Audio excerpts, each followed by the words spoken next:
120, temperatura 38,5, frecuencia respiratoria de 30 y saturando 90 ambiental. Un murmullo pulmonar positivo con crépitos bilaterales, un ritmo regular en 2 tiempos sin soplo, un abdomen distendido, ruidos hidroaéreos aumentados y el examen de extremidades inferiores es normal. Ya, ¿hay algo que les llame la atención de este paciente, el cuadro clínico y el examen físico?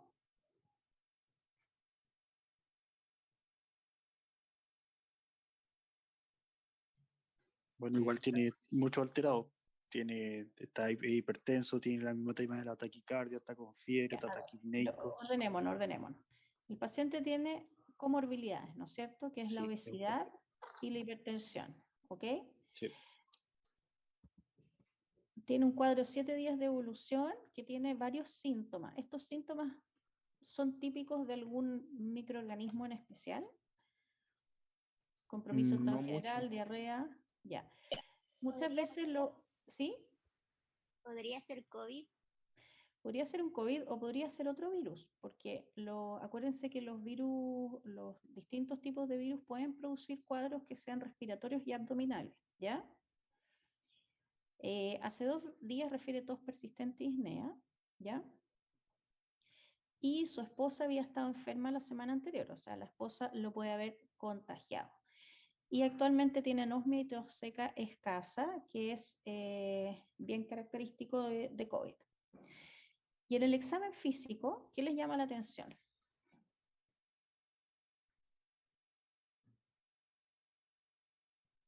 Bueno, los signos vitales, la saturación, que tenga murmullo, que hay crépitos bilaterales.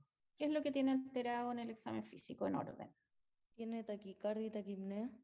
Ya, está taquicárdico, taquipneico, está febril. Febril. Ya, satura 90. Ya, al examen pulmonar, ¿qué se oculta? Crépito. Crépitos, ya, y el resto del examen, el abdomen distendido, que en verdad puede ser porque está muy, muy taquipneico. Ya, en el laboratorio, el hemograma tiene un hematocrito de 45 y hemoglobina de 15. ¿Eso es normal o anormal? Sí, está normal. Está normal, ¿ya? Tiene 12.000 blancos. Ahí estamos ¿ya? aumentados. Un poquito aumentado. 3% aciliforme. Sí, eso quiere decir que tiene una desviación de izquierda, que están saliendo Una células desviación jóvenes, por así decirlo. Ya. Tenemos una Tiene infección reciente. 5% de linfo. ¿Eso es normal o anormal? Está bajo, está muy bajo. Está bajo. ¿Cuánto sería el 5% de linfocito de 12.000 leucocitos? ¿Qué recuento absoluto sería? 600, creo. 600 serían 600 linfocitos, que es bajo lo normal, porque bajo 1.000 uno ya considera que el paciente está linfopénico. Ya, proteína C reactiva 200. También está alto. Está alterada, está alta, ¿no es cierto? Gases arteriales, una presión arterial de oxígeno de 55, una PC2 de 20, pH 735, bicarbonato 26, satura 88. ¿Qué le parecen estos gases? Insuficiencia. Está claro, insuficiencia tipo 1 porque solamente está afectado el oxígeno. O sea, insuficiencia respiratoria parcial, ¿ya? Ya. ¿Y esa PC2 es normal o anormal? Está baja. Está disminuida. Está baja. ¿Y cómo se Me interpreta imagino ese hallazgo? por la taquipnea. ¿Por qué? Perdón, Michael.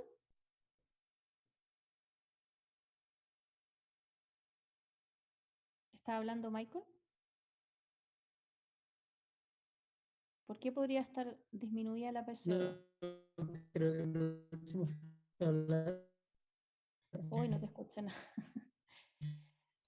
¿Eso es porque está barriendo CO2? Porque está taquipneico, porque está barriendo CO2, claro, o sea, está Ventilando en con exceso. una frecuencia respiratoria elevada, porque probablemente tiene un déficit de intercambio de oxígeno importante, pero el PCO2 difunde todavía, por lo tanto está muy polipneico, entonces le baja mucho la PCO2 porque está respirando muchas veces. Y está saturando 88, ¿ya? Que eso coincide más o menos con una presión arterial de oxígeno 55. Tiene un LDH 900, ¿eso es normal o anormal? Está alterado, está aumentado.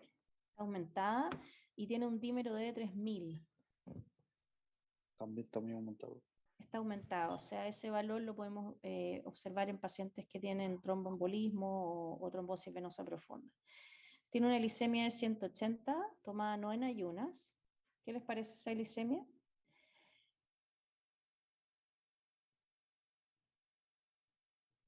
Está alta.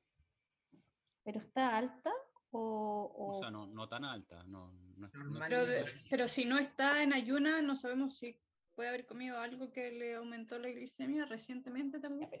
¿Se acuerdan que les comenté? ¿Cuánto tendría que ser la glicemia de una persona que se toma a cualquier hora del día? Igual o mayor a 200 y está alterado. ¿Igual o mayor a 200? Está alterado. Está alterado, eso sí. Ya, o sea, una glicemia a cualquier hora del día debería ser entre 130 y 180, ya, en una persona sana, ¿ok? Por lo tanto, si tiene una glicemia de 180 y ustedes no le han hecho un examen en ayuna, no se consideraría anormal, ¿ok? Ya, tiene un láctico de 1, ¿eso es normal o anormal? Debería estar dentro del límite porque habíamos Está en dicho el la límite. vez pasada que hasta 2. Está dentro del límite. Y el nitrógeno ureico de 30, la CREA de 1,1, el sodio 130, y el resto de los electrolitos. El boom está alterado, la CREA está más o menos en su rango, pero se hace ¿Cuánto es el nitrógeno ureico normal? menos de 20. Es 20. ¿Ya? ¿La creatinina? ¿Se escucha ahí, doctora? Disculpe que Ahí sí te escucho. La creatinina va a depender de la edad del paciente, ¿no es cierto? ¿Ya? Y ese Claro, sodio, depende de la edad del paciente. ese sodio Está bajo el 130 está bajito, ¿ya? ¿Y qué podría explicar ese sodio 130? ¿Qué se les ocurre a ustedes?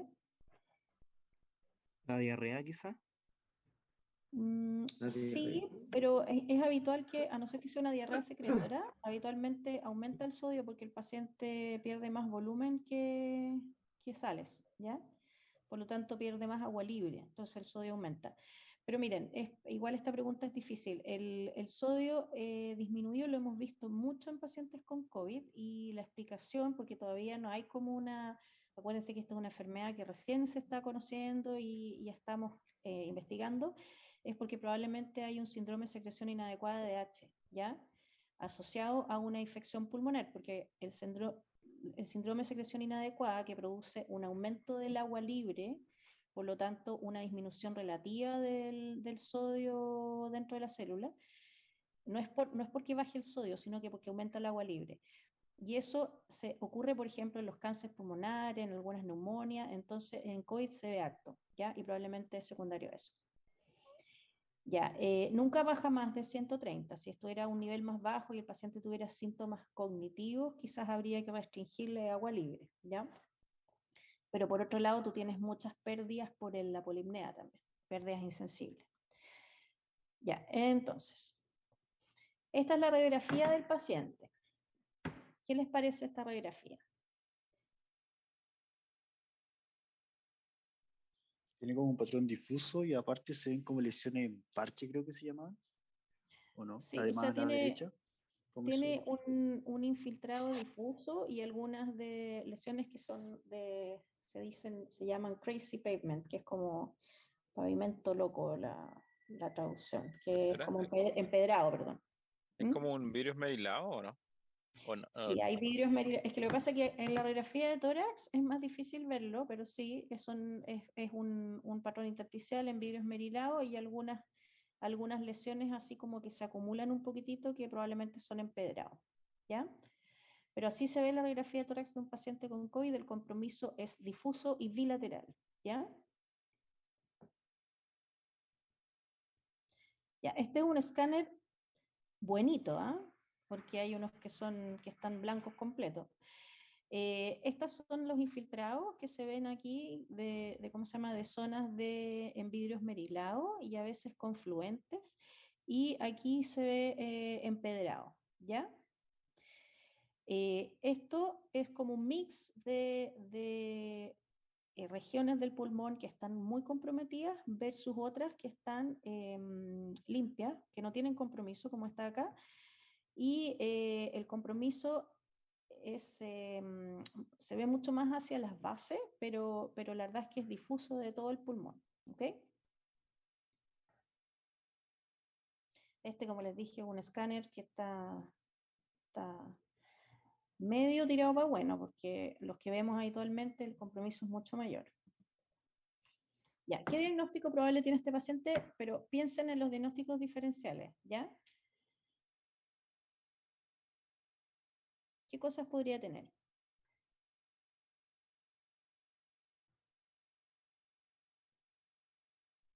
NAC, una neumonía. Una neumonía, ¿ya? ¿Neumonía con apellido o neumonía sola? Neumonía adquirida en la comunidad. Ya, neumonía adquirida en la comunidad. Y sería una neumonía TS 1, 2, 3, 4. Yo diría que 4. Ya, o sea, tú a este paciente lo intubarías y lo llevarías a la UCI. Es que lo que pasa es que si es un paciente con comorbilidades, pero según la norma que vimos de la Sociedad Americana del Tórax, igual tiene 3 criterios menores para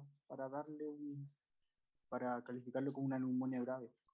Entonces, según yo, no sería para atenderlo en una sala de gravedad moderada. Ya, ¿y cuáles son los criterios graves? O sea, para dar una neumonía como grave, tenían que era un paciente que necesitaba ventilación mecánica o un paciente en shock séptico. O los criterios menores que eran, que en este caso era tener un boom igual o superior a 30, estaba taquipneico y además tenía un infiltrado multilobar.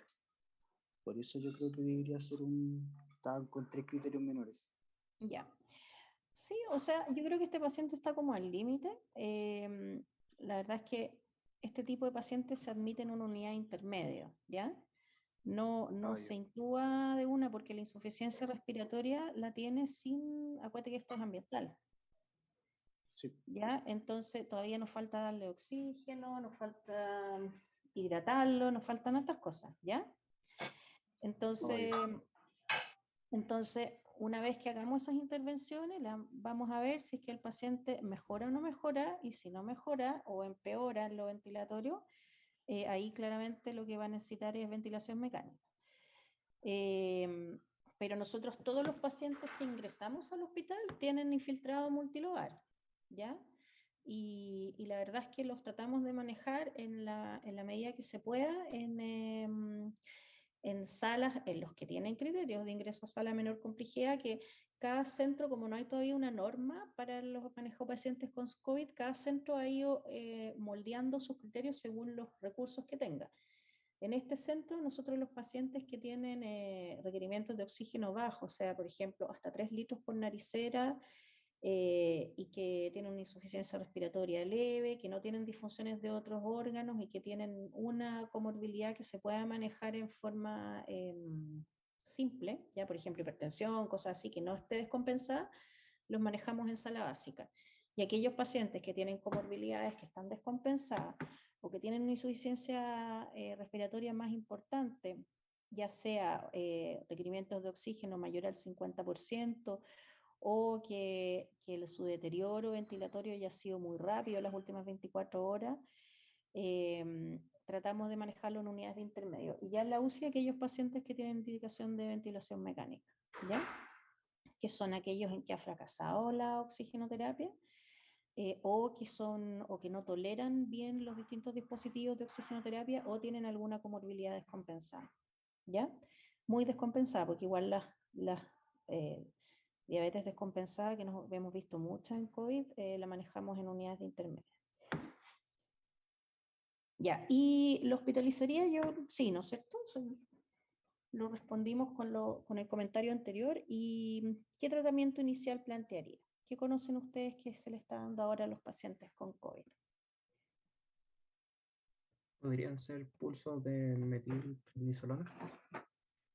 Sí, en algunos centros ocupan pulsos de metilprednisolona. Lo que se está usando más ahora es, bueno, los pilares son la oxigenoterapia, ¿cómo se llama? El monitoreo para ver los cambios, porque esto evoluciona bastante rápido. Si un paciente te ingresa bien, tranquilo, en 24 o 48 horas lo puedes tener en una insuficiencia respiratoria grave. Y lo que se está usando más es la dexametasona.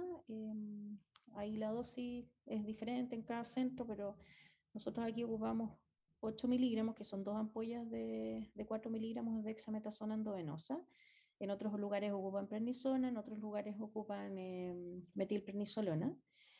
Pero la metil igual es un bombazo de corticoides. La verdad es que nosotros no lo recomendamos, pero ahí, como les dije yo, estamos aprendiendo de esta enfermedad todavía, entonces no hay como una norma única. Pero la que usamos nosotros es bastante razonable, que es dexametasona 8 miligramos EB durante 10 días, ¿ya? Lo cual a todos nuestros pacientes diabéticos los descompensa, y aquellos que tenían intolerancia a la glucosa o son obesos y nunca se han estudiado, también aumentan las glicemias y hacen como una especie de diabetes corticoidal, ¿ya? Entonces, Doctora, ¿sí? una consulta en este caso, o sea, yo cuando leí igual pensaba que era COVID, pero tenía la duda si es que igual se iniciaba, antes de tener la certeza, se inicia tratamiento antibiótico empírico o no. Mira, durante como un año, nosotros como norma les partíamos a todos los pacientes ceftriaxona citro, ya como porque es una neumonía grave, ATS3 o ATS4. Entonces usábamos como el algoritmo del manejo de la neumonía, ¿ya? ¿Y por qué acitromicina y no levo? Porque en algún minuto, no sé si ustedes lo leyeron o se acuerdan, inicialmente se pensó que la acitromicina tenía algún rol inmunomodulador en el virus, ¿ya? Entonces lo que hacemos es partimos con ceftriaxona citro y ese mismo día le tomamos hemocultivo si amerita, si el paciente está como de una neumonía más grave, y le tomamos antígeno urinario neumococo legionela. Si nos sale todo eso negativo, le suspendemos la terapia antibiótica. Pero ahora hace poco salió un trabajo que dice que no es necesario partir terapia antibiótica, porque la verdad es que, no sé, yo creo que más del 95% de los pacientes que estamos tratando con esta clínica no es una infección bacteriana, ¿ya? Entonces, no vale la pena partirle con ceftriaxona citro, sino que solamente no dejar nada. Una vez que tú tienes la PCR positiva, no le dejas nada. O sea, la dexa nomás, no le dejas antibiótico. Y solamente dejar antibiótico en aquellos pacientes que tienen neumonía grave que van a ventilación mecánica, hasta que te salga todo el estudio etiológico negativo.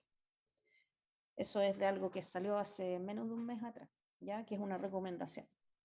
Ah, ya, perfecto. Sí, nosotros lo estamos recién incorporando, ¿ya?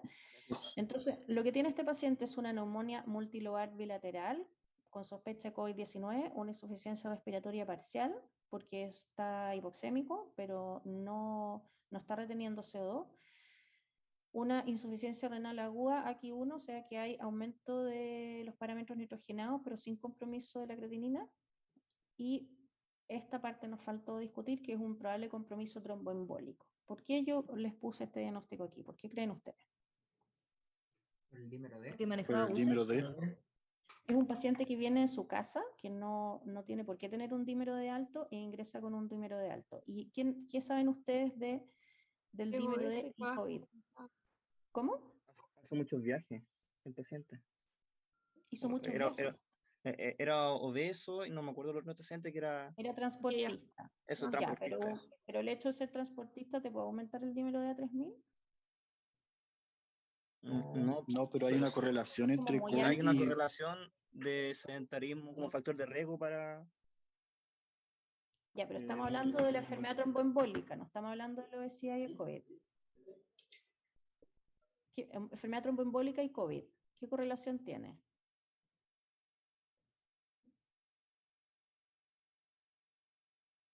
¿Han Como escuchado? decía ¿No? Alejandro, la relación es casi directa.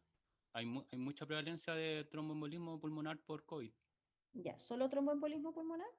Doctora, No, en yo general. Un SID en realidad como la coagulación intravascular diseminada que se asocia a No, la eso infección. es otra cosa. La coagulación Doctora, intravascular es otra yo cosa. tenía Dígame. entendido de que COVID-19 predisponía a una hipercoagulabilidad y por eso se asociaba Eso, a riesgos de tromboembolismo pulmonar. De hecho, eso, muy bien. hay un documento que revisé más encima que refiere de que se hace profilaxis con leves sospechas de poder generar un trombo, ni siquiera cuando hay un examen en que lo compruebe, en este caso como el dímero D. Ya, súper bien. Hay una asociación entre enfermedad, entre hipercoagulabilidad y COVID, ¿ya? Entonces, no sabemos bien cuál es la etiología, estamos en estudio, ¿ya? Pero de que hemos observado una gran cantidad de enfermedad tromboembólica en COVID, lo hemos observado. ¿Qué tipo?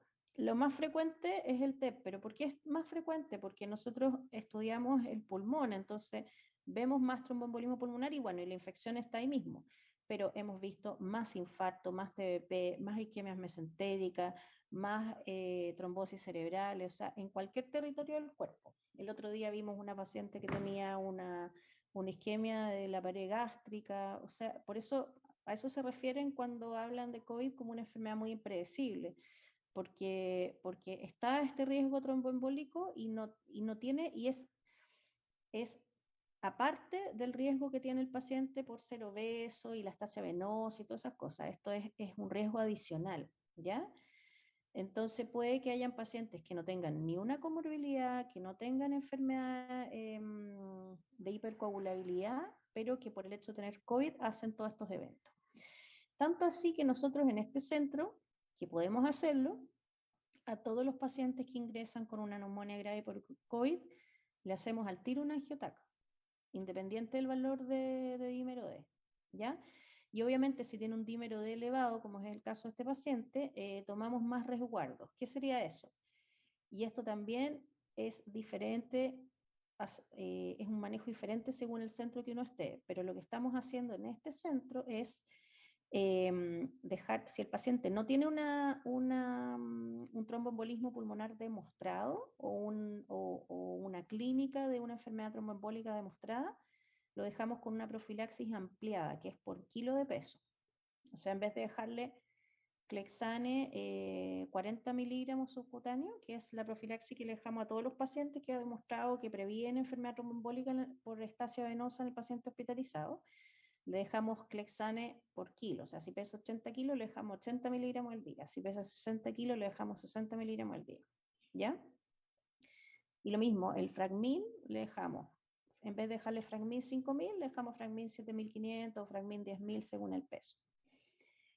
Y si es una enfermedad si está demostrado, o sea, el paciente tiene un TEP, ahí lo anticoagulamos. Nosotros, a diferencia de otros centros, no anticoagulamos a los pacientes profilácticamente, porque así como hay enfermedad tromboembólica, también hay sangrado asociado. Y bueno, y para nosotros es un tema muy sensible, porque tenemos una colega que falleció de un sangrado cerebral asociado a que la anticoagularon sin tener demostrado o sea, en forma profiláctica, ¿ya? Entonces, así con muchos casos más. Entonces, lamentablemente, nuevamente les cuento, esto es algo que estamos aprendiendo en el camino y cada centro tiene su norma.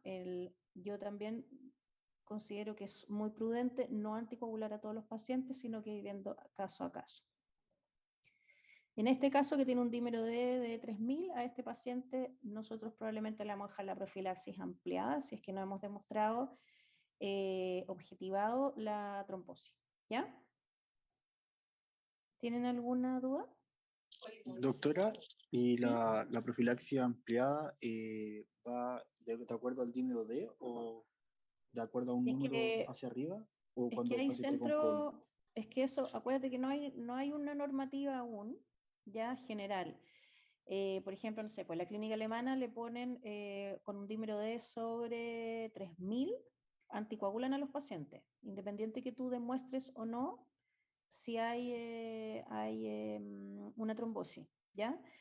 Aquí en este centro donde trabajo yo, que es la Mutual de Seguridad, independiente del número del dímero D, no los anticoagulamos solamente cuando hemos demostrado trombosis, pero si un paciente te llega con dímero D sobre 3000, es muy probable que tenga una trombosis, por lo tanto hay que buscarla, ¿ya?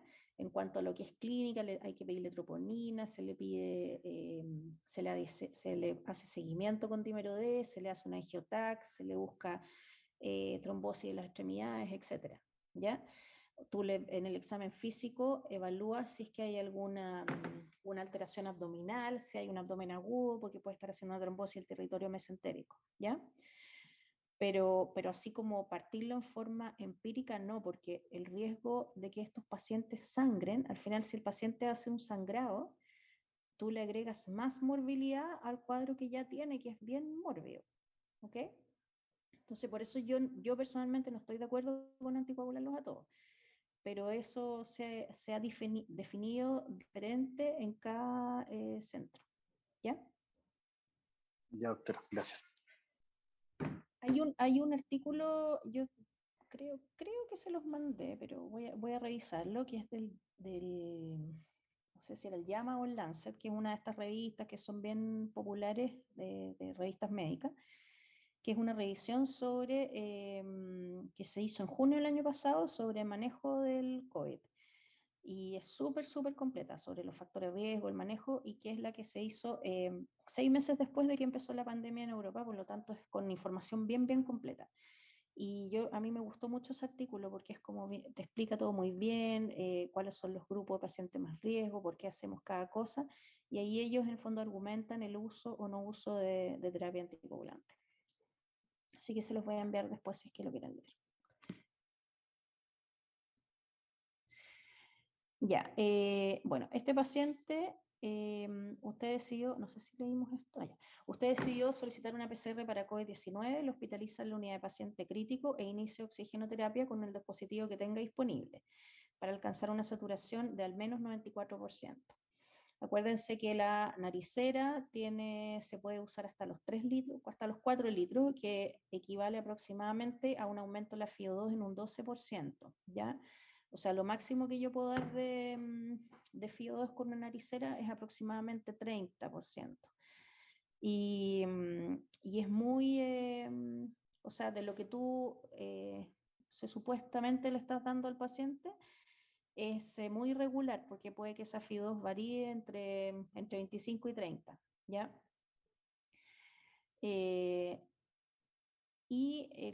Una mascarilla Venturi te puede dar una FiO2 desde 24 hasta 50%, ¿ya? Que es un dispositivo que la FiO2 es mucho más confiable. Una mascarilla alto flujo te da una FiO2 entre un 80 y un 100%, ¿ya? También, o sea, no sabes cuánto le estás dando y tú ahí le administras 15 litros de oxígeno y puede ir en ese rango. Y la naricera de alto flujo, que no sé si la han visto o la han escuchado, que es un dispositivo que se usaba mucho en el área de recuperación, pabellón, por ejemplo, los pacientes que eran extubados en UCI, mucho uso en el área pediátrica, que es una naricera que te da un aire que no solamente tiene una FiO2 súper precisa, sino que además tiene un cierto flujo que tú puedes modificar, y tiene esta temperatura corporal, o sea, a 36,5 grados, y y tiene la humedad que tú necesitas para que tiene el aire en el fondo, ¿ya? Entonces no te reseca las mucosas, te da una FiO2 mucho más precisa y un aire mucho más tolerado porque es calientito, ¿ya? Y ese dispositivo, además de entregarte una FiO2 precisa, te produce algo que se llama PIP, que es que disminuye el espacio muerto y aumenta la apertura del parénquima pulmonar de los alvéolos en los territorios basales, ¿ya? Entonces, mejora un poquito más la superficie de intercambio, ¿ya? Entonces es un dispositivo que lo hemos usado muchísimo y en verdad no funciona bastante. O sea, la diferencia entre tener un paciente con una oxigenoterapia dada por mascarilla Venturi o naricera normal es significativa al usar una naricera de alto flujo. ¿Alguna pregunta respecto a la oxigenoterapia?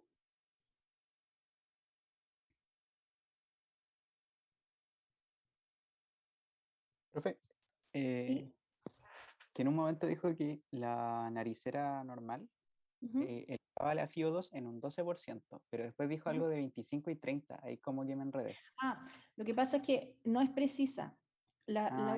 Los únicos dispositivos que te dan una FiO2 precisa son la mascarilla Venturi, la naricera alto flujo y lo que tú programas en un ventilador mecánico o en un ventilador no invasivo. Pero lo que te da la mascarilla de alto flujo y lo que te da la naricera no es tan preciso, es aproximado. Ya. ¿Ya? Y por eso la naricera la ocupamos en pacientes que están bien en general, o que vienen de salida de oxigenoterapia. Y la mascarilla de alto flujo es mientras tú decides una oxigenoterapia más definitiva, ¿ya? Es como lo rápido que tú haces por mientras, ¿ya? Ya, le vamos a administrar dexametasona 8 miligramos EB, que son 2 ampollas de 4 miligramos. Le vamos a solicitar un antígeno urinario de Streptococcus y Legionella más un panel viral ampliado. Ya, esto, el panel viral ampliado ya lo estuvimos haciendo durante todo el año pasado y ahora cada vez menos, porque en un principio nosotros suponíamos que estaban circulando más virus respiratorio, entonces también estas neumonias podrían ser por virus sincicial, por influenza. Pero resultó ser que el año pasado, entre el encierro, la vacunación masiva y todo, casi no circuló influenza, entonces al final después ya no lo hicimos más. Y este panel viral ampliado, la gracia que tiene es que te busca todos los virus respiratorios, incluyendo el COVID, y además te hace un screening para micoplasma y clamidia, ¿ya? Que son las neumonias atípicas que se podrían parecer un poco a la neumonía viral, ¿ya? Le vamos a solicitar 2 hemocultivos anaerobio porque el paciente está con fiebre y está bien comprometido, está en insuficiencia respiratoria. Y vamos a iniciar tratamiento antibiótico empírico con ceftriaxona citro, que es lo que conversamos hace un ratito. Ya, entonces, respecto a estas preguntas, igual las hemos conversado, pero ¿hay algo que les gustaría preguntar o agregar o algo que no les quedó claro?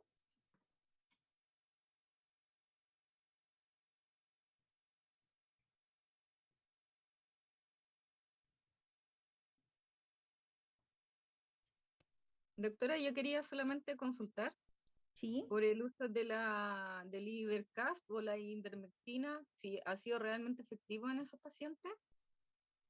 Y lo otro que escuché una vez, que hay doctores que han estado prescribiendo atorvastatina como una forma de proteger el epitelio alveolar. ¿Eso es cierto?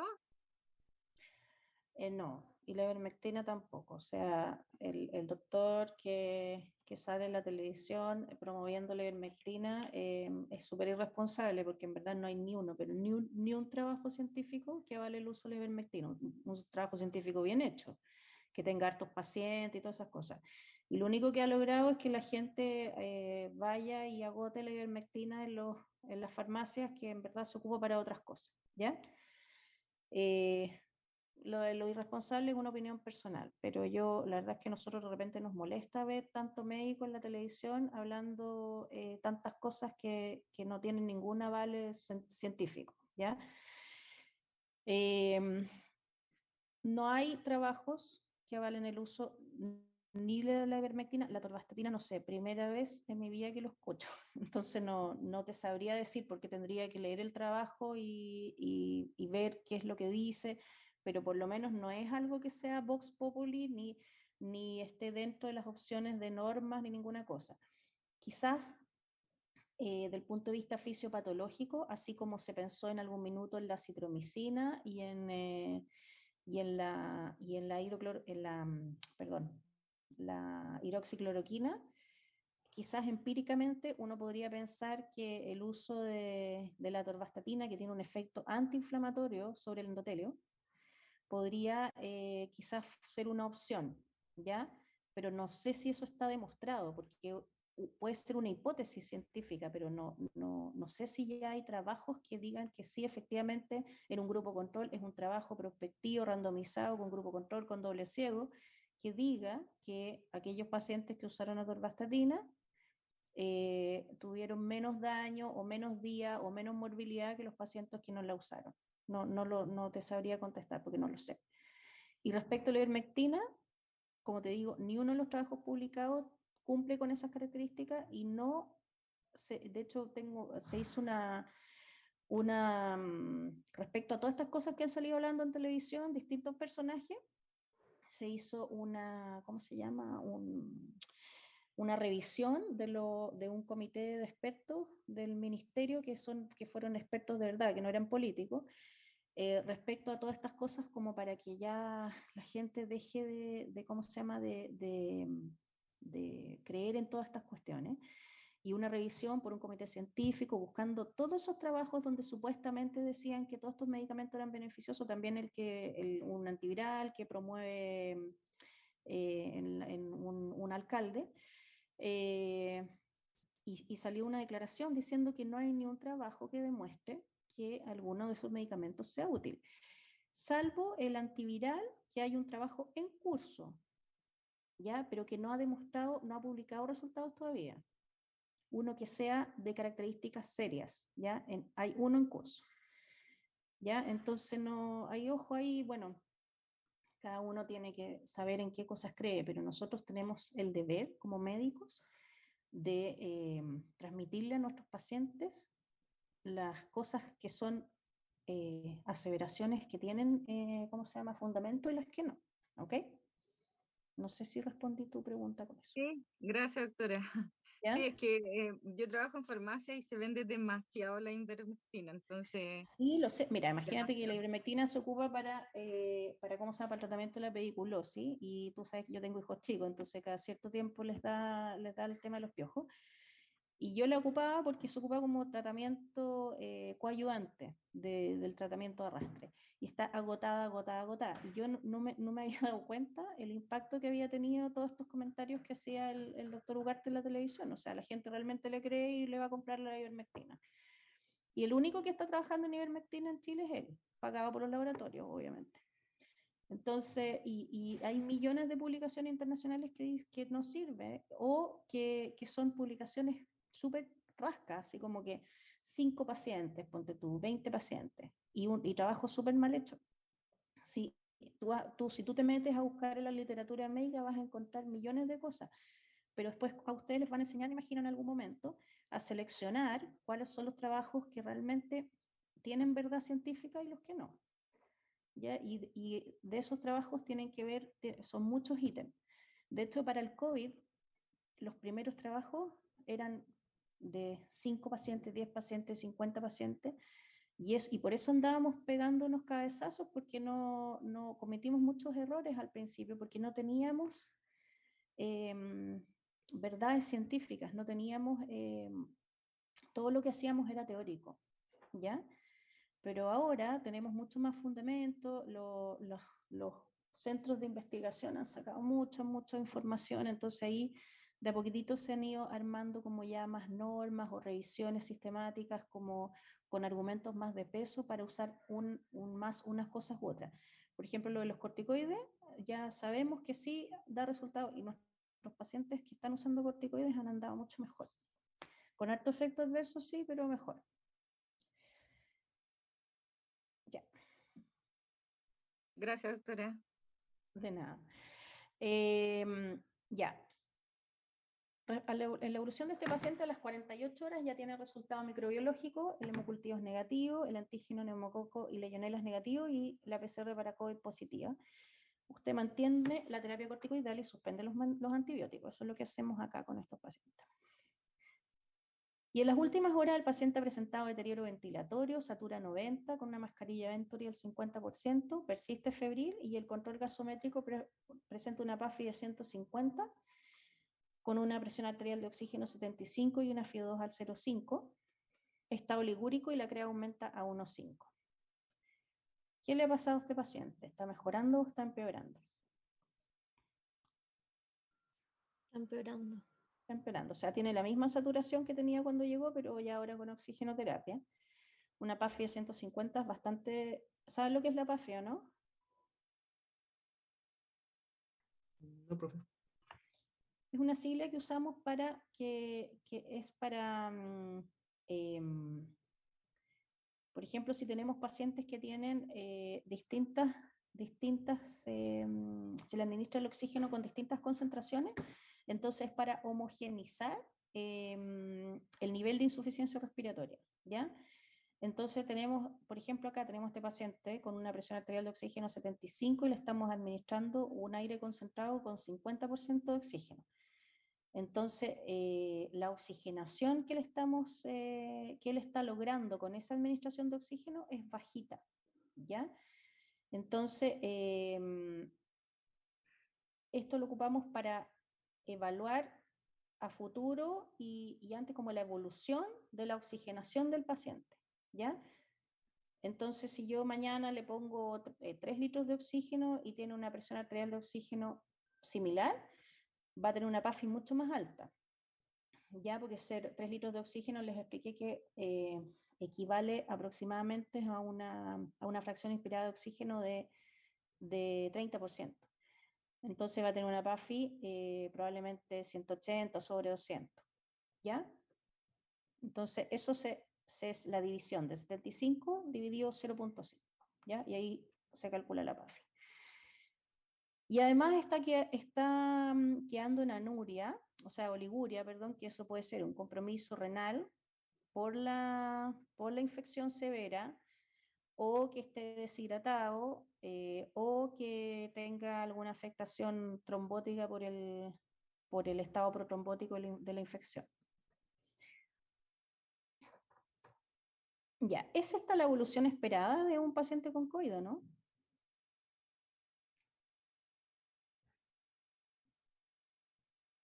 Con tratamiento no deberías hacer.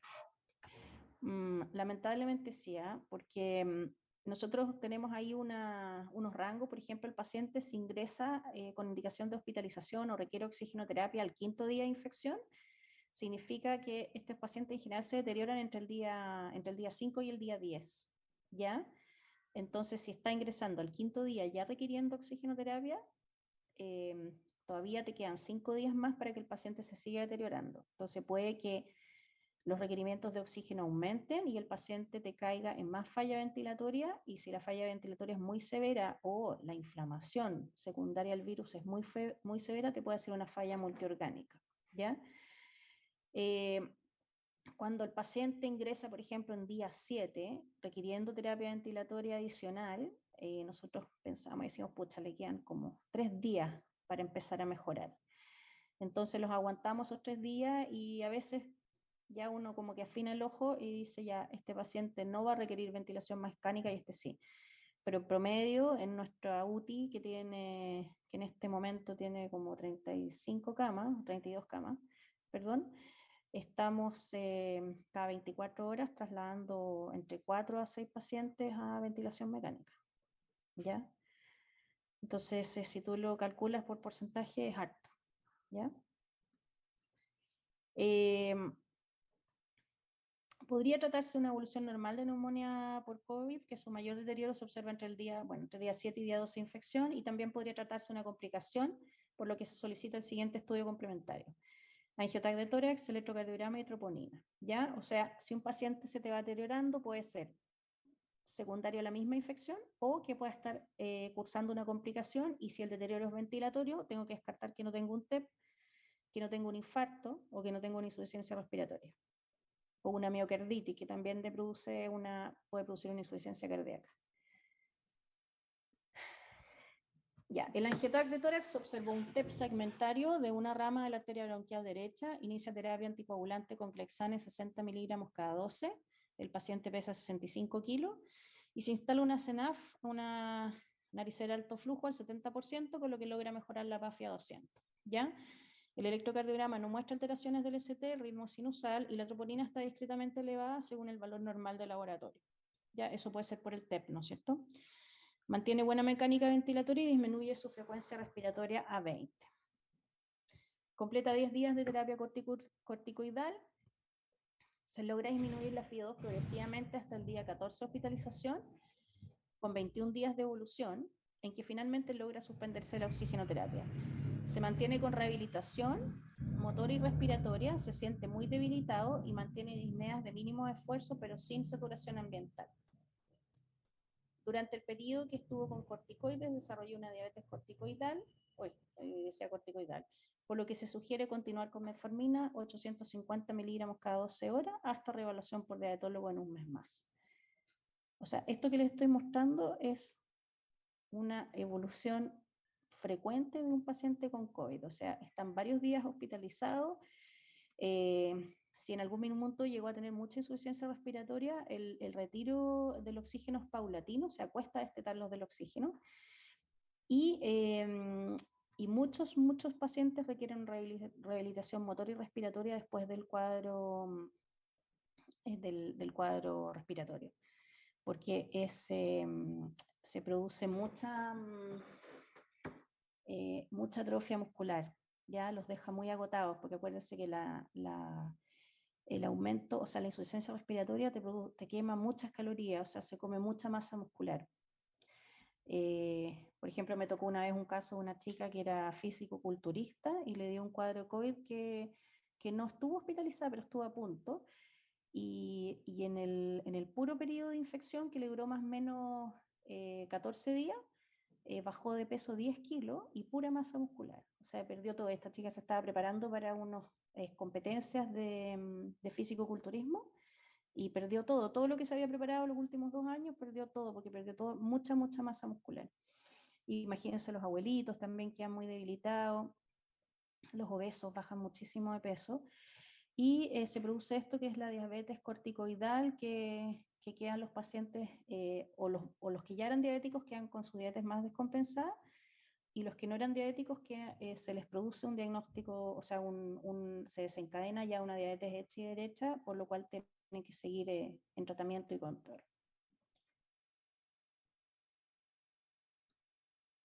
Ya. ¿Cómo estamos? ¿También o muy cansados ya? Vamos bien. Bien, doctora. Ya. Nos queda este caso y otro. Entonces yo creo que, bueno, veamos si alcanzamos a seguir con el tema de diabetes, y si no lo dejamos todo hacemos diabetes y los casos mañana. Ya, esta es una mujer de 80 años. Bueno, ¿les quedó alguna duda al caso anterior o no? No, doctora. No, por lo menos yo no. Ya. Ok. Mujer de 80 años, hipertensa, en tratamiento con losartán, 50 miligramos. Eso es habitual en una mujer añosa. El tratamiento de la hipertensión siempre tiene que ser bien moderado, y esta es una dosis bajita que está ok. Tiene una demencia y vive en un lugar de ancianos. Hace aproximadamente 7 días presenta una infección urinaria, una infección del tracto urinario bajo, por lo que le recetan ciprofloxacino. Y mientras se encontraba en tratamiento, presenta un cuadro de desorientación y agitación porque le indican aldol intramuscular que la mantiene muy sedada. Una vez completada la terapia antibiótica, vuelve a presentar fiebre hasta 39, disnea y desorientación. Al examen físico está somnolienta, no obedece órdenes, febril, presión 90-60, frecuencia cardíaca 120 y saturando 85. Piel y mucosas levemente pálidas, perfusión límite, el mullo pulmonar es positivo, con roncos y alguna sibilancia y crépitos en el lóbulo superior derecho. El examen pulmonar es con un ritmo irregular sin soplo. El abdomen está blando, levemente sensible en hipogastrio, y no tiene edema extremidades inferiores, y los pulsos distales están ok. Ya. ¿Qué diagnóstico podría tener esta paciente?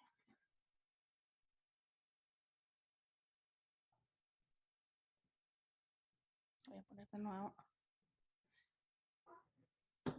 Vamos viéndolo, tiene 80 años y es hipertensa. Tiene una demencia y no vive en su casa, vive en un hogar. Y había estado en tratamiento antibiótico previamente. Se desorientó y se agitó y estuvo muy sedada algunos días, y se describe después que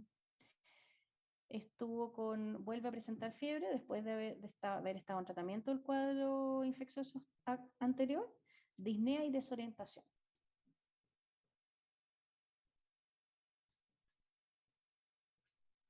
¿Podría ser una neumonía por aspiración? Sí, súper bien. ¿Y qué otras cosas se le ocurren? ¿Por qué crees tú que es por aspiración? ¿Qué elementos hay aquí que te hacen pensar que podría haber aspirado? Porque es una paciente añosa y, bueno, dice que estaba desorientada y estaba con tratamiento Aldol. O sea, le dimos Aldol para control del delirium, porque Claro. no usa Aldol regularmente. Ya, pero acá hay... Estaba muy sedada, sí, eso dice. Estaba muy sedada, sí. O sea, es probable que esta paciente, después de que se le indicó el Aldol, haya quedado muy sedada y haya aspirado, ¿ya? Y además, Tiene demencia. Tiene una demencia, sí. La demencia acuérdate que es un deterioro más progresivo, más lento, pero la demencia tiene intermitencia de cuadros de desorientación y delirium, y sobre todo si es que ha tenido una infección intercurrente, que fue la infección urinaria, y lo otro, que el ciprofloxacino, exacerba el delirium.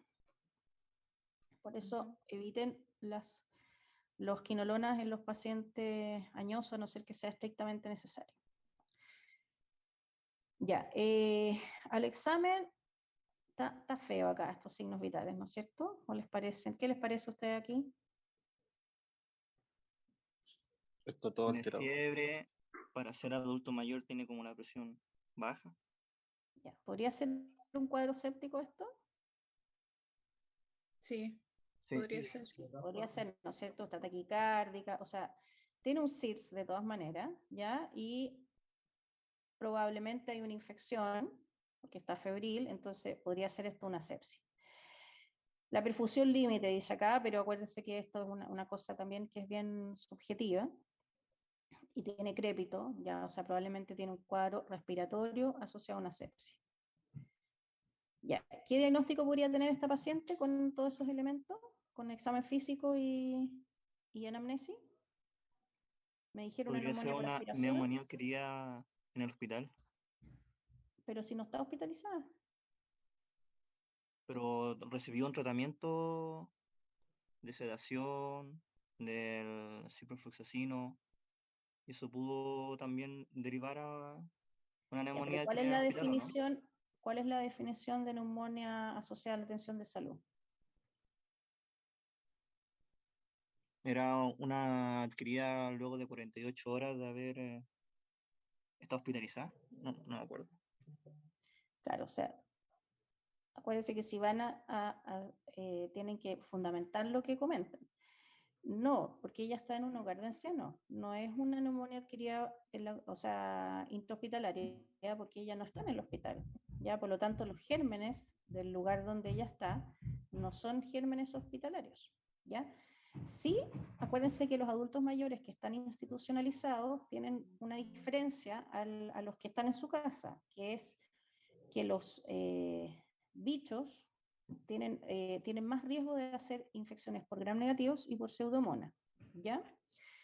Pero igual el tratamiento empírico va a ser igual al de una neumonía adquirida en la comunidad, ¿ya? Doctora, perdón, ¿qué antibiótico le dieron? Ciprofloxacino, para la hito. Ya. Los diagnósticos posibles de esta paciente es un delirium, una infección urinaria. ¿Puede ella tener con ese cuadro clínico una infección urinaria complicada? Sí, yo creo que sí.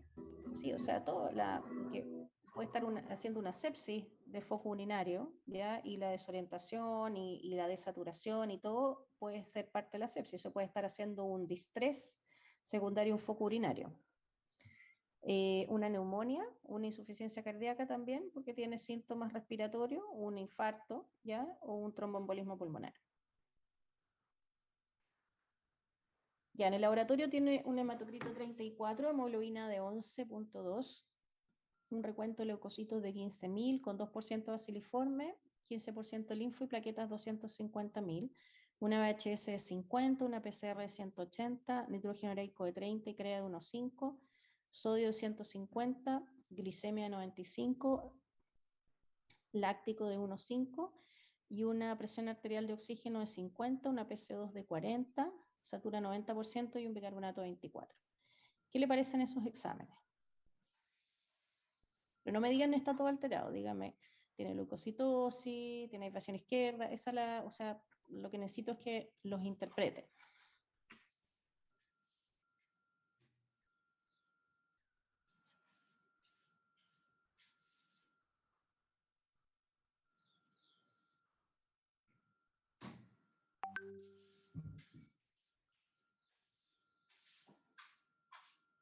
O sea, hay ¿Alguien quiere comentar? leucocitosis. ¿Ya? Tenemos leucocitosis porque están en 15.000. Tenemos una igual desviación a la izquierda porque tenemos baciliforme de 2% y lo normal es que sean menos. La VHS igual está aumentada, la PCR también. ¿Está anémica también? Pero en contexto de un adulto mayor, ¿podemos ser Igual más permisivos con la anemia o no? Sí, si es mujer tiene que ser mayor a 12 y si es de hemoglobina, y si es hombre tiene que ser mayor a 13. Sí, tiene una anemia leve. Y las plaquetas elevadas también pueden indicar como un estado de sepsia. Sí, la trombocitosis o la trombopenia se asocia a la sepsis, pero 250.000 no está tan elevado. ¿Y qué más tiene? Está comprometida la función renal por el BUN y la creatinina. O sea, tiene una insuficiencia renal que no está disociada, sino que están ambas aumentadas. Y tiene un sodio que está alto, bajo. Alto. Está alto, ya hasta 145 se considera normal. ¿Y eso cómo se lo explican, sodio alto en esta paciente? ¿Por qué podría ser? ¿Qué le pasa ¿Por la insuficiencia cuando renal? hace fiebre? No, Se está el sodio, deshidratando. acuérdense que el metabolismo del sodio tiene que ver con más agua, menos agua. ¿Ya? Eso significa los distintos Es que por cambios la en la misma naturaleza. fiebre está deshidratada la paciente. Por la fiebre probablemente hay más pérdidas, mucha pérdida insensible que se llama, y le produce deshidratación.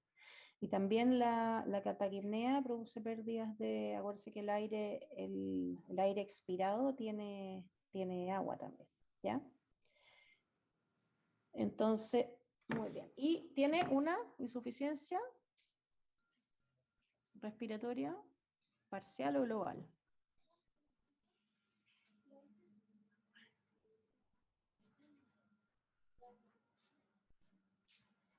Parcial cuando solo está hipoxémica y global cuando tiene ambos hipoxémica y hipercárnica. Es parcial, pero yo creo que va hacia una global porque cuando estamos con insuficiencia respiratoria y tenemos una frecuencia respiratoria elevada, uno esperaría que la PC2 estuviera más bajita, no normal, ¿ya? Entonces, ojo ahí que esto que esté normal estando polimnéico puede significar que el paciente caiga en una insuficiencia respiratoria global. Ya, entonces esa es la radiografía de la paciente. ¿Qué les parece? Hay un foco de condensación al lado derecho. Una condensación al lado derecho. ¿La ven todos, no es cierto? Sí, doctora. Aquí igual yo creo que hay un poquito de atelectasia también, porque el diafragma derecho está un pelo más ascendido de lo normal, ¿ya? Porque normalmente se ve asimétrico, pero aquí se ve como muy asimétrico. Así que probablemente hay algo atelectasiado acá también.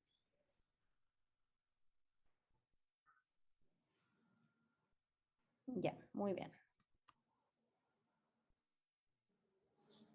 Ya, con los elementos del examen físico, laboratorio e imágenes, ¿por cuál diagnóstico se orientaría? ¿Se acuerdan que mencionamos como varios diagnósticos posibles? ¿Cuál sería el más probable?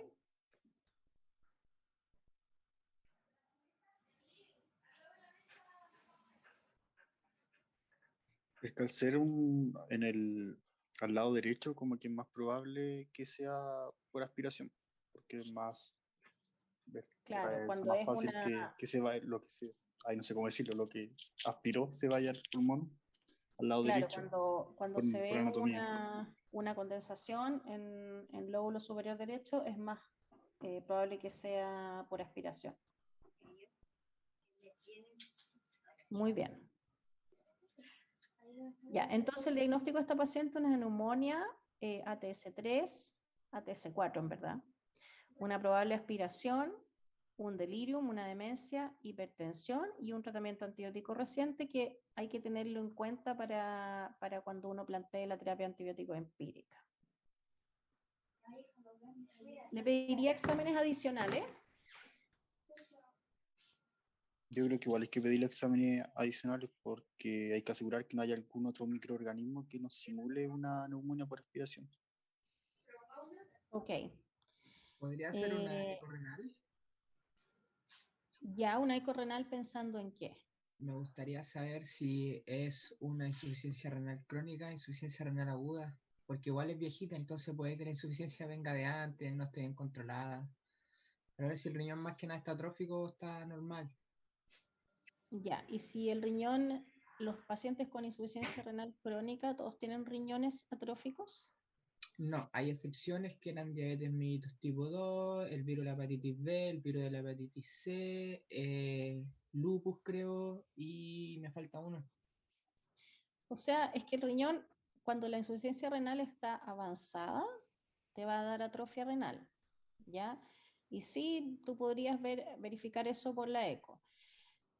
Pero si está comenzando, o sea, es una insuficiencia renal o una glomerulopatía, por ejemplo, igual te puede dar una eco normal, ¿ya? Yo creo que sí estás bien en tu punto, pero no es un examen que nos vaya a contribuir a mejorar el cuadro agudo de la paciente en este momento, ¿ya? Pero sí yo creo que es algo que amerita investigar durante la hospitalización. Ok, gracias. De nada. Qué otra cosa le pedirían?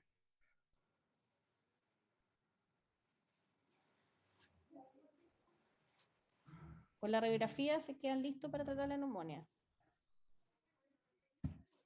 ¿Cultivo de esputo? Sí, hay que pedir cultivo. Hay que pedir cultivo ya que la vamos a hospitalizar. Muy bien, muy bien. Claro, acuérdense que hay que pedir cultivo de expectoración porque aunque nosotros planteemos un tratamiento antibiótico empírico, si es que nosotros logramos, esta es una neumonía grave, entonces si logramos aislar el germen, la probabilidad de éxito de tratamiento es mucho mayor. Entonces le vamos a pedir un cultivo de expectoración, un antígeno neumococo, urinario neumococo y legionela y hemocultivos, adicionales a los exámenes que ya tenemos. ¿Alguna duda respecto a este caso? Bueno, el tratamiento, que se me olvidó poner la idea del tratamiento, es, ¿qué creen ustedes, qué les gustaría dejarle como tratamiento empírico? Yo creo que una cefalosporina podría ser una ceftriaxona.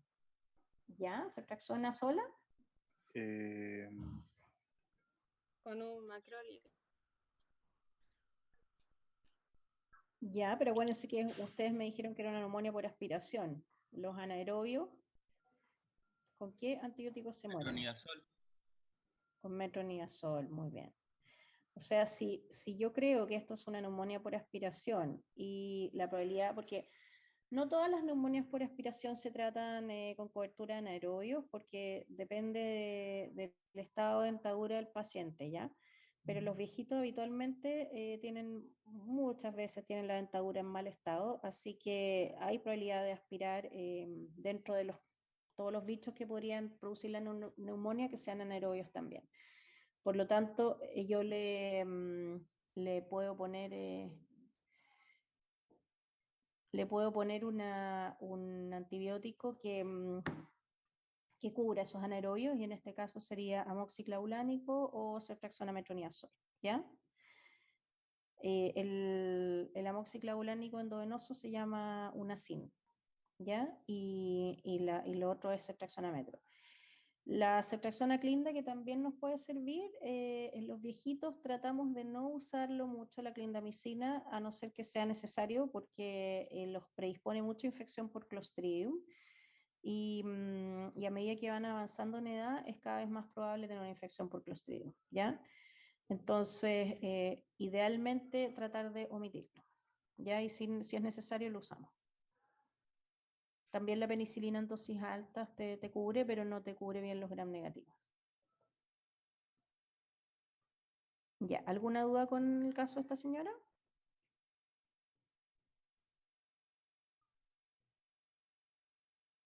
¿No? Estamos. No, Ya. sorry. Vamos a Profe, ver ahora, dígame. ¿algún otro caso en los que haya que tener cuidado con los ciprofloxacin y cosas así por el tema de las alteraciones neurológicas? El cipro, a ver, aumenta el delirium en los adultos mayores. También aumenta el intervalo QT, ¿ya? Entonces, las quinolonas, mucho más los macrólidos, pero son antibióticos en general que son bastante seguros, pero en el caso de los adultos mayores, para tratamiento empírico, yo trataría de no usarlo para las itus, ¿ya? También disminuyen el umbral convulsivo en aquellos pacientes que son epilépticos o que tienen epilepsias por post-TEC.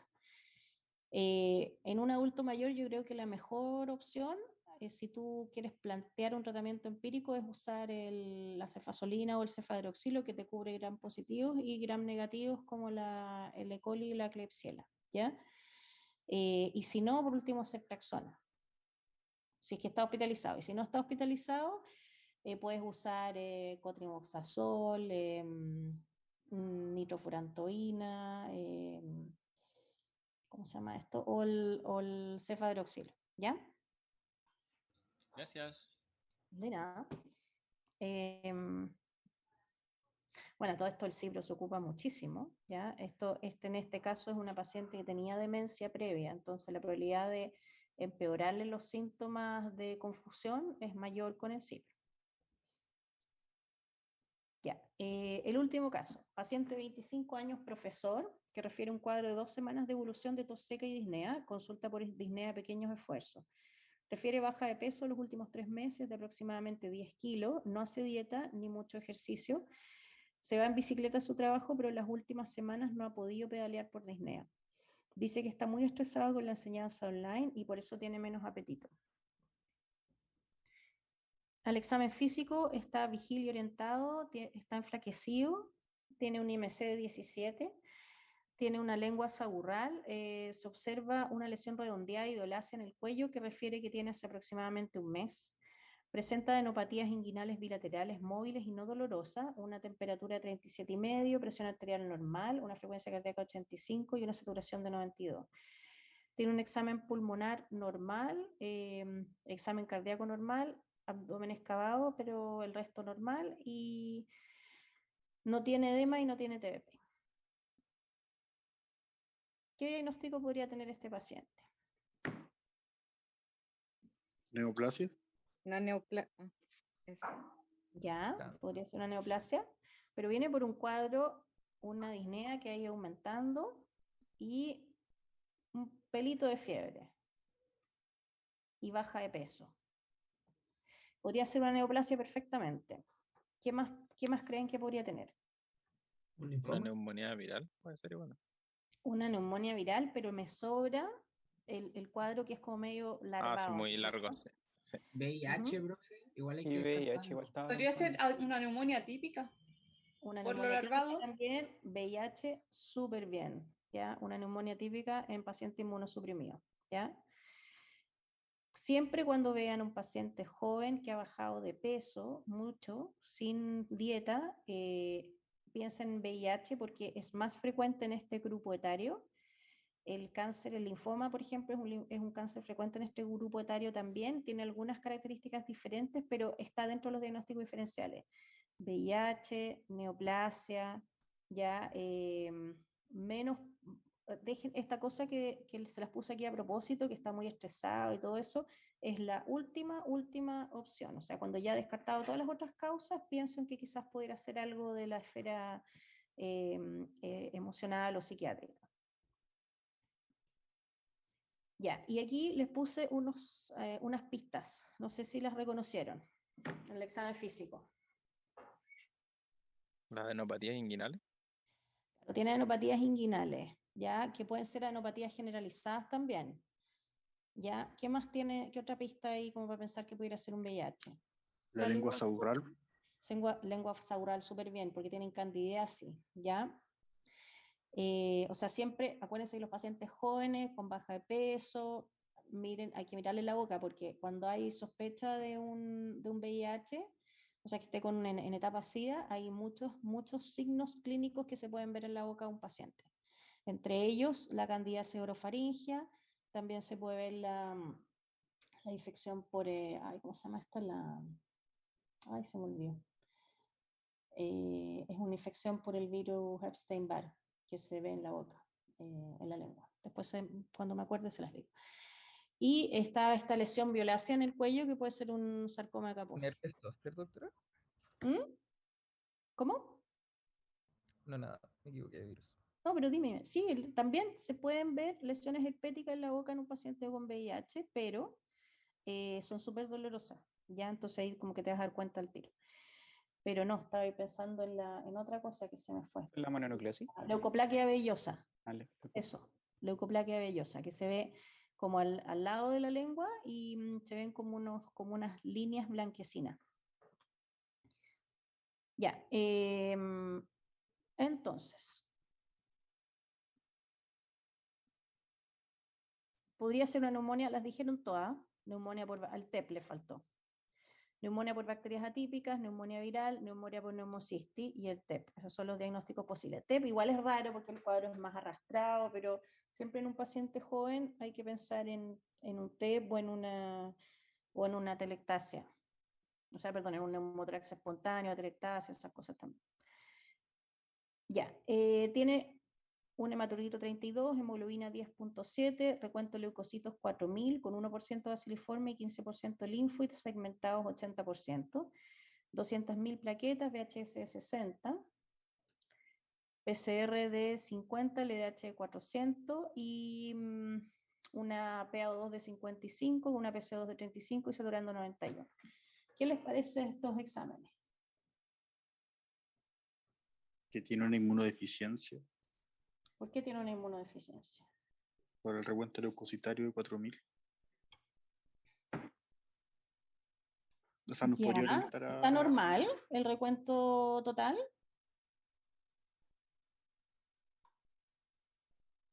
Está abajo.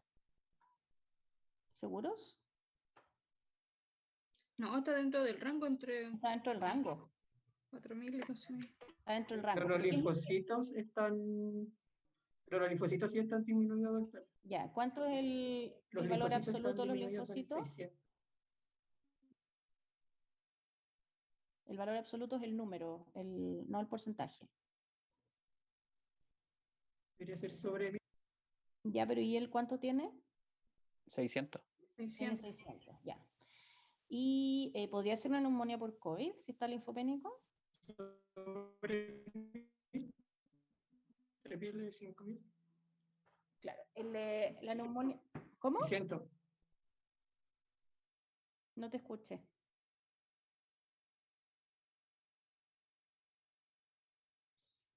Ya, en el fondo, el recuento de leucocitos de 4000 lo que llama la atención es que si bien está dentro del rango normal, uno esperaría que un paciente que tiene un cuadro infeccioso, esto estuviera elevado, ¿no es cierto? No normal, porque está normal el límite inferior. Entonces, eso ya suena raro. Y tiene 15% de linfocitos, que son 600 linfocitos, que es bajo. Ojo, que eso también se ve en la neumonía por COVID. Entonces, son cuadros clínicos diferentes, pero que tienen un laboratorio similar. ¿qué le parece esta LDH de 400?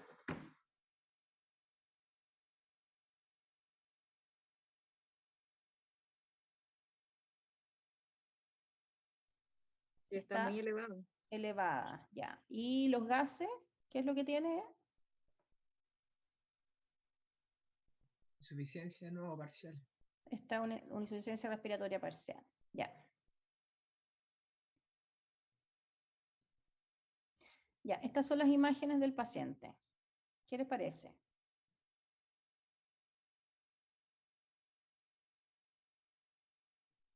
Que un infiltrado generalizado y difuso.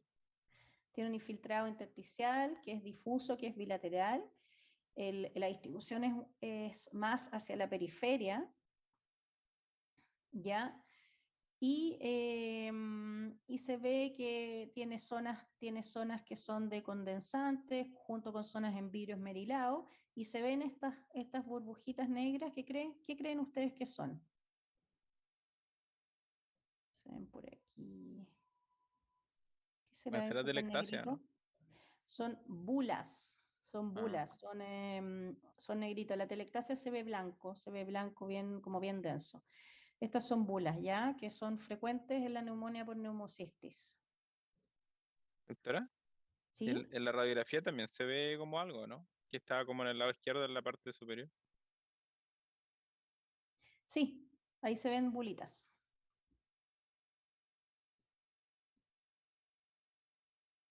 Ya, entonces, los posibles diagnósticos son una neumonía por bacterias atípicas, podría ser una neumonía por COVID-19, se parece, pero tiene ciertos elementos diferentes. En general, los pacientes con neumonía por neumocistis están súper tranquilos, bien hipoxémicos, pero súper tranquilos. Uno, de hecho, como que les sorprende un poco los gases, porque no se ven ni muy polimnéicos ni nada, lo toleran bastante bien. Y poca fiebre, poca respuesta inflamatoria sistémica. O sea, estos pacientes en general no hacen desviación izquierda, no hacen mucha fiebre, no hacen un cuadro inflamatorio como muy severo, no tienen tanto compromiso de estado general, sino que lo que más les molesta es que tienen disnea. ¿Ya? ¿Qué exámenes adicionales le pediría? Un test de ELISA para VIH. Ah, claro, de veras que este es un diagnóstico presuntuoso. Muy bien, ¿ya? Y también quiero enzima hepática. Enzima Súper bien. hepática, pensando en que si es que puede ser el neumocistis, voy a iniciar el clotri. Y para iniciar el clotri tengo que descartar que tenga daño hepático, ¿verdad? El cotrimoxazol. Sí, no sé si está contraindicado en daño hepático, en verdad, pero lo que sí tú puedes ver en los pacientes VIH muchas veces tienen además infección por virus hepatitis C. Entonces puede tener cierto grado de insuficiencia hepática. Las pruebas hepáticas me sirven más para iniciar la triterapia, ¿ya? Que ahí sí tengo algunas que son ¿cómo se llama? Algunas drogas que son de metabolismo hepático. Entonces le voy a pedir una PCR COVID, igual se la voy a pedir, porque como les digo, el cuadro se parece bastante en las imágenes y en algunos ¿cómo se llama? Elementos de laboratorio. Le voy a pedir una tinción de azul de toludina de expectoración, pero que tiene una sensibilidad baja, pero esto va a depender mucho de quién la haga. Esta es nosotros durante la época que yo hice la beca de medicina interna, la ocupábamos muchísimo porque nuestro tecnólogo del laboratorio era seco para ver esto. Yo hice la beca en el Hospital San Juan de Dios, entonces había mucho paciente VIH. Y él en general tenía una alta tasa de sensibilidad, mucho mayor que el 20%, pero en ojos no expertos es en promedio eso. El lavado broncoalveolar más el cepillado bronquial, que eso se ocupa mucho en los centros que son como especializados, donde hay mucho broncopulmonar y le pueden hacer una fibrobroncoscopía al paciente y tiene una sensibilidad elevada, pero ahora lo que más se ocupa es la PCR de neumocistis. Esta es la sigla que se quedó pegada de antes cuando se llama neumocistis carini, y ahora es neumocistis giroecchi, y tiene una sensibilidad mayor al 90%. Doctora, perdón, ¿Sí? si es que estamos sospechando un VIH también, ¿no deberíamos hacer un BDRL y una PCR para gonorrea? Sí, o sea, es que por una línea, acá yo me fui por el lado de la neumonía, pero adicionalmente hay que hacerle VIH, virus B, virus C, VDRL, hay que, ¿cómo se llama?, hacerle una carga viral, un recuento CD4, todas esas cosas, ¿ya? Pero aquí como estamos viendo neumonía, me fui más por el lado de los exámenes de la neumonía. Pero sí, tú tienes razón, hay que hacerle todo ese estudio. Ya, ¿y el tratamiento? ¿Lo conocen?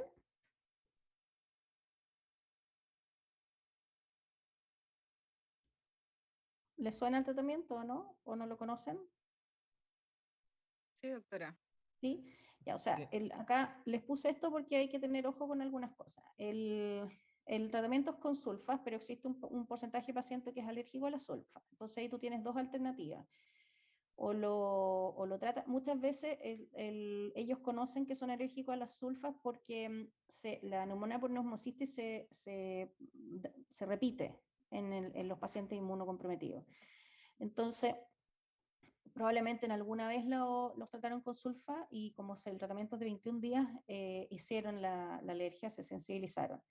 Entonces, una opción es hacer un tratamiento de desensibilización y otra opción es hacer Dapsona asociada a trimethoprim o a clindamicina, ¿ya? Que no es tan efectiva como el Cotri. Entonces, por eso muchos médicos optan por la desensibilización, que es darle dosis chiquititas de Cotri hasta que ¿cómo se llama?, que ya no hagan la reacción severa.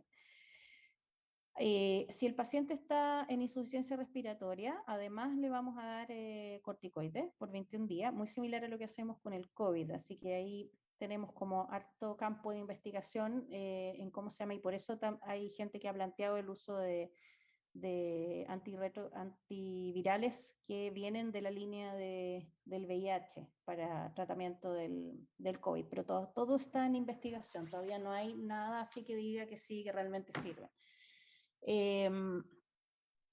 Y ojo que esto si es que cuando se acuerden ustedes cuando estén en el internado, que los podemos tratar a los pacientes o con cotrimoxazol forte oral, que los comprimidos son de 800 y 160 de trimethoprim, y esta dosis, que es de 15 a 20 miligramos por kilo, es del trimethoprim, ¿ya? O con ampolla endovenosa, que es la mitad de la dosis. Entonces, ustedes tienen que hacer este cálculo de 15 a 20 miligramos por kilo y lo tienen que dividir, son como 3 ampollas cada 8, cada 6, es bien alta la dosis que se da.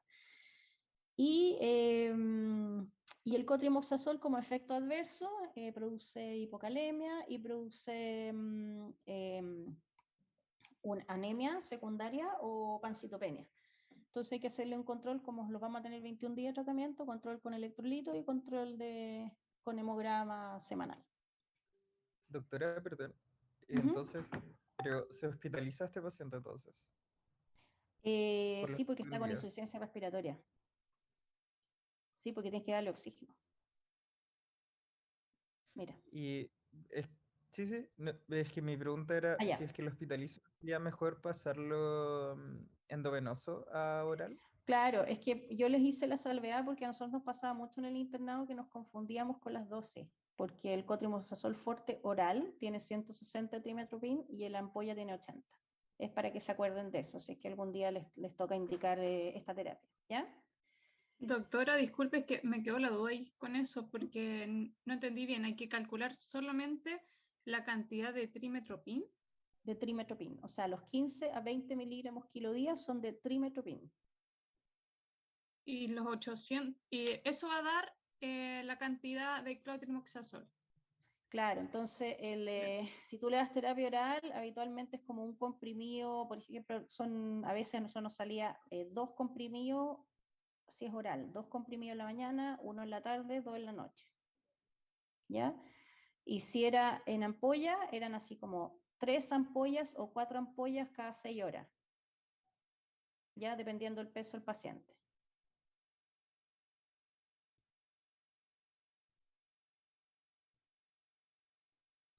Ya, ¿alguna duda con estos casos?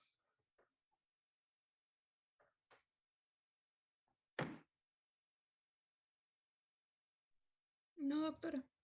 Ya. ¿Están muy cansados o no? Porque como para ver lo de diabetes, que es cortito. Es cortito la parte teórica, en verdad, porque vamos a hacerlo en 2 partes. Doctora, perdón, es que nosotros a las 5 tenemos ginecología, entonces no sé si es que va a Ah, ser muy chuta, ya. largo. No, yo creo que alcanzamos en 20 minutos. Y el tema es que no estén muy cansados ustedes. Que igual yo encuentro que hacer clase online muy larga es súper tedioso. Yo creo que podríamos ver para no atrasarnos, digo yo. Sí, yo creo que si alcanzamos en 20 minutos podríamos hacerlo. Y de más en 20 minutos, porque es cortita, la hice cortita porque es como la introducción y la otra parte la voy a hacer después. Esta, no, aquí. Ya. Bueno, vamos, este es otro tema grande, que es la diabetes, entonces vamos a hacer esto en dos partes.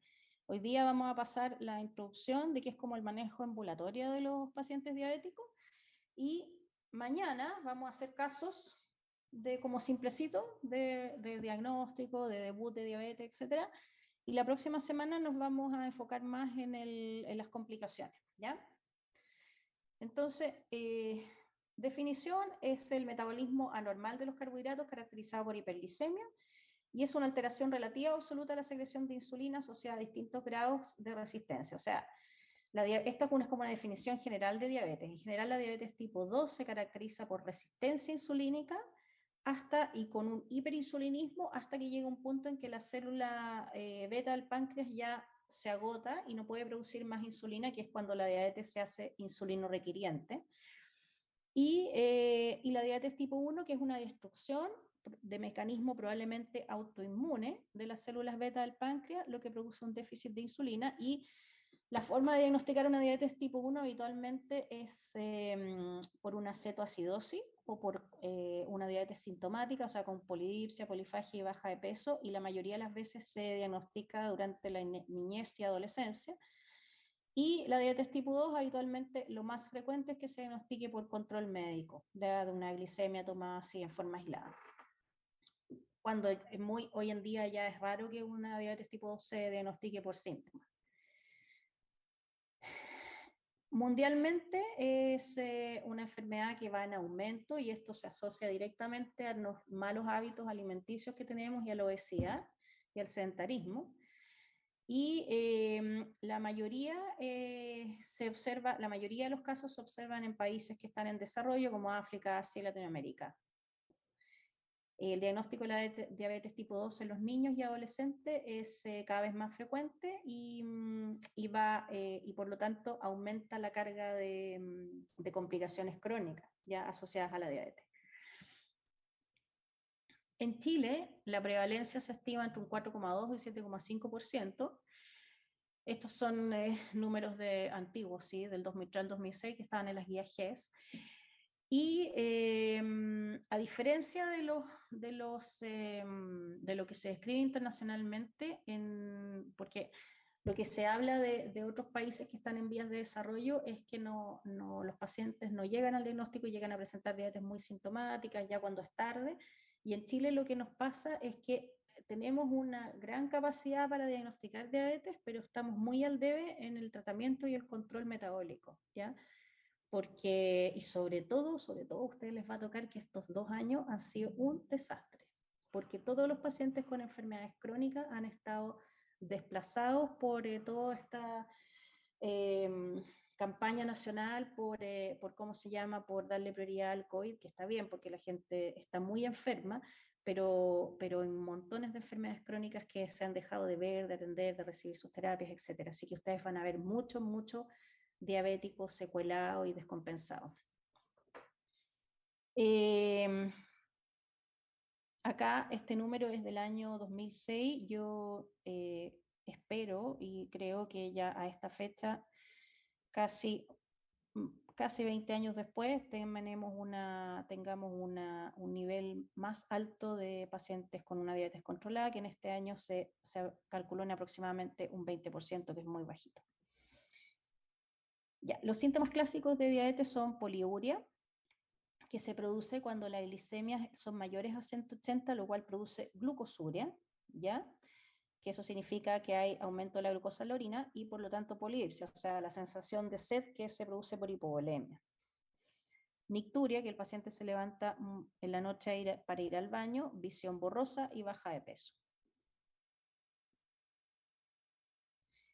¿A quiénes le vamos a hacer una glicemia? Bueno, acá en general, uno cuando viene un paciente como a control, chequeo, uno les hace una glicemia como por norma, pero esto está normado por la ADA, que es la Asociación de Diabéticos, Asociación Internacional de Diabetes, o sea, Americana de Diabetes, y se sugiere hacer screening a todo paciente con sobrepeso, o sea, con un MSE mayor a 25, que es como el 80% de la población, con un factor de riesgo. Y estos factores de riesgo serían un familiar de primer grado con diabetes, que tenga el paciente resistencia insulínica, que tenga una dislipidemia, hipertensión. ¿Y por qué? Porque estas dos enfermedades se agravan más con la diabetes. Que tenga historia de diabetes gestacional, que tenga una historia de enfermedad cardiovascular, que o esté utilizando medicamentos que aumenten la resistencia insulínica, como por ejemplo algunos antipsicóticos y los corticoides. Que sea un paciente sedentario, una mujer con un síndrome ovario poliquístico o mayor de 45 años. O sea, aquí entra una gran cantidad de la población. Ya, estos son, ¿cómo se llama? Algoritmos de las guías GES. ¿Cómo vamos a hacer el diagnóstico de la diabetes? Una línea es a través de los síntomas clásicos, que son poliepsia, poliuria y baja de peso, que esto, como les decía, cada vez lo estamos viendo menos en los diabéticos tipo 2, y que una glicemia tomada a cualquier hora del día sea mayor a 200. ¿Ya? Aquí tenemos ya el diagnóstico listo y tenemos que iniciar tratamiento.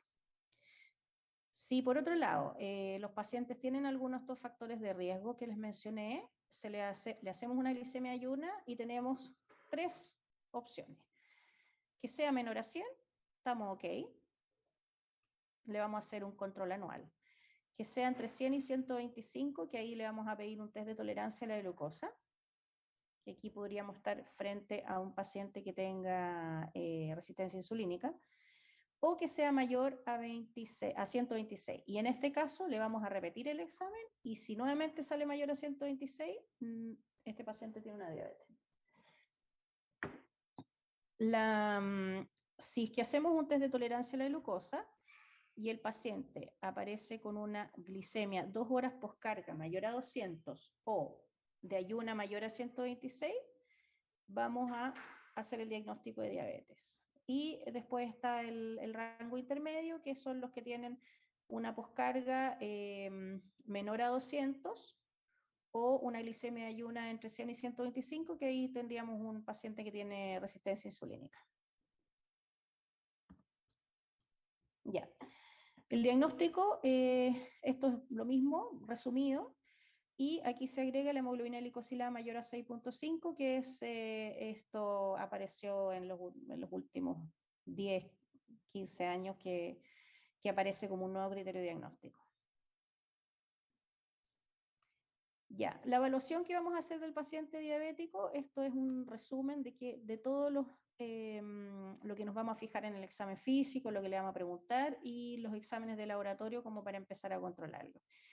Entonces, vamos a evaluar el estado nutricional, vamos a evaluar qué medicamentos recibía, evaluar si es que es sedentario o no, si es que hay presencia, o sea, si es que tuvo alguna vez complicaciones agudas asociadas a la diabetes, si es que hay complicaciones crónicas, o sea, en el fondo le vamos a hacer una anamnesis bien detallada, buscar antecedentes familiares, nivel de escolaridad, que eso es muy importante después para el tratamiento que uno les va a dejar.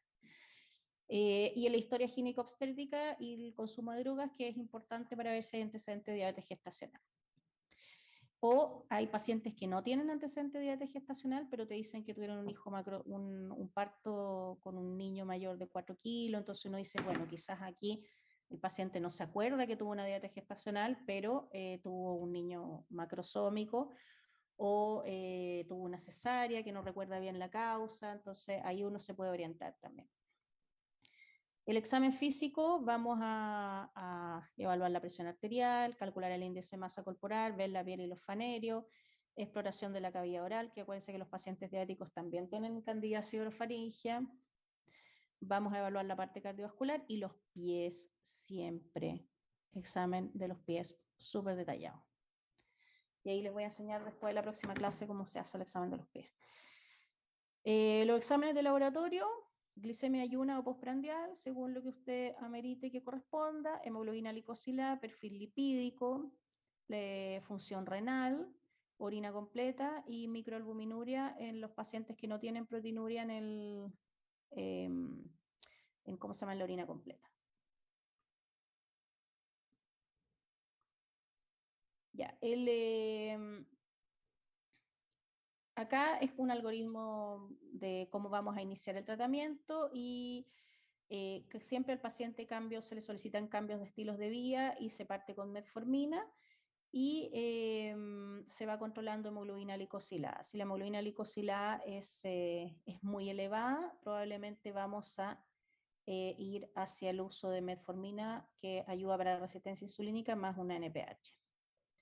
Y las sulfonilureas que hoy día están cambiando por otros grupos de medicamentos que son los inhibidores del receptor de PP4, las tiazolenidonas y las glinididas, que no están a disposición en toda la atención primaria, pero los pacientes FONASA tienen descuentos, les hacen grandes descuentos las cadenas de farmacias para estos medicamentos para promover el uso de estas terapias que son mucho más efectivas y más cómodas.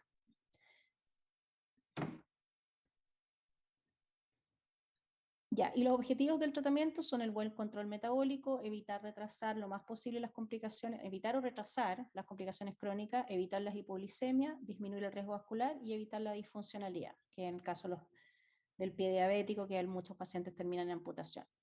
Y nuestros objetivos de tratamiento en todas estas áreas, porque al final la dislipidemia, la hipertensión, la diabetes son enfermedades que en conjunto producen mayor riesgo cardiovascular, son estos. O sea, un paciente diabético uno tiene que ser mucho más estricto en los controles de presión arterial y en los controles de colesterol, ya que la población normal, para evitar el mayor riesgo cardiovascular. Eso lo vamos a repasar en detalle después. Ya. Bien cortito fue eso porque la idea es que ustedes estudien en la casa también. Y acuérdense que les voy a mandar los casos en la tarde-noche y la idea es que ustedes mañana repasen un poquitito estas cosas, pero con más detalle. Entonces, para repasar, diagnóstico de diabetes mellitus 2, evaluación inicial del paciente diabético, tratamiento y controles, y farmacoterapia. Vamos a ver los medicamentos que se utilizan. Y para contarles sobre la próxima clase, el día... O sea, mañana vamos a ver casos clínicos de pacientes diabéticos y el próximo miércoles complicaciones agudas y crónicas del paciente diabético. Ya, chicos. Doctora. ¿Sí? Una pregunta. Sí, ¿Las tareas que dijo que iba a mandar evaluadas ya no van a ir? ¿De los distintos temas? Sí. Sí, yo creo que ya tienen todos acceso a la plataforma. Yo todavía no, doctora. Yo no tengo acceso aún. No. Ya. Déjame hablar con Yasmin qué pasa con eso y yo creo que ya la próxima semana vamos a tener que empezar a hacer las tareas porque ya esta sería la tercera sesión y la idea mía es que esto sea como que tengan ustedes una nota de participación y trabajo, ¿ya? Además de las notas que vamos a hacer de las pruebas por semestre, ¿ya? Entonces, yo creo que la próxima semana podríamos empezar ya a hacer las tareas con nota, ¿ok? Ya, para doctora, que muchas gracias. preparen eso, las complicaciones. ¿De ¿Profe? acuerdo? ¿Sí? Hola, entonces la tarea anterior no contaría nada, o igual la va a considerar como... Sí, pues igual las vamos a considerar. Ah, ya, bacán. ¿Ya? Gracias. Sí. Lo anterior era un ejercicio, que aquí tenemos que tener una clase entre medio para poder discutir eso, pero es un ejercicio de cómo hacer las tareas. Si quieren lo hacemos en la clase práctica de la próxima semana, hacemos como una corrección para que ustedes más o menos tengan claro cómo presentar una tarea. Ya, doctora. ¿Ya? Ya. Ya, pues chicos, que estén muy bien, que les vaya bien en Gine y nos vemos mañana. Muchas gracias, doctora. Que esté bien. Mañana es a las 2, ¿sí? ¿Pueden todos?